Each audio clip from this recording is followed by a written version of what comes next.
Majlis Belia Sabah akan terus bersama MySpace untuk memperkukuhkan 3 tonggak utama pembangunan belia.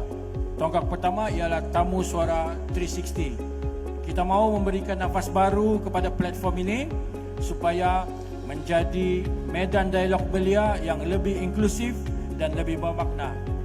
Kita mahu menghimpunkan suara mahasiswa, suara belia TVET, suara usahawan muda, suara belia luar bandar, suara anak muda dalam industri kreatif, suara komuniti orang asal dan suara mereka yang selama ini mungkin belum berpeluang untuk didengari.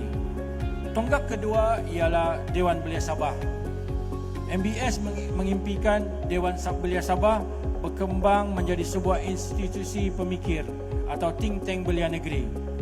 Bukan sekadar tempat berhujah, tetapi tempat lahirnya idea, tempat lahirnya penyelidikan, tempat lahirnya cadangan dasar dan tempat lahirnya penyelesaian kepada cabaran yang sedang dihadapi oleh generasi muda.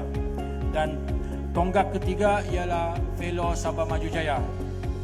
Kita perlu memperkasakan program ini sebagai platform pembangunan kepimpinan generasi baru kerana pemimpin tidak dilahirkan secara kebetulan. Pemimpin dibentuk melalui ilmu, dibimbing melalui pengalaman, diperkasakan melalui kepercayaan dan diasah melalui peluang untuk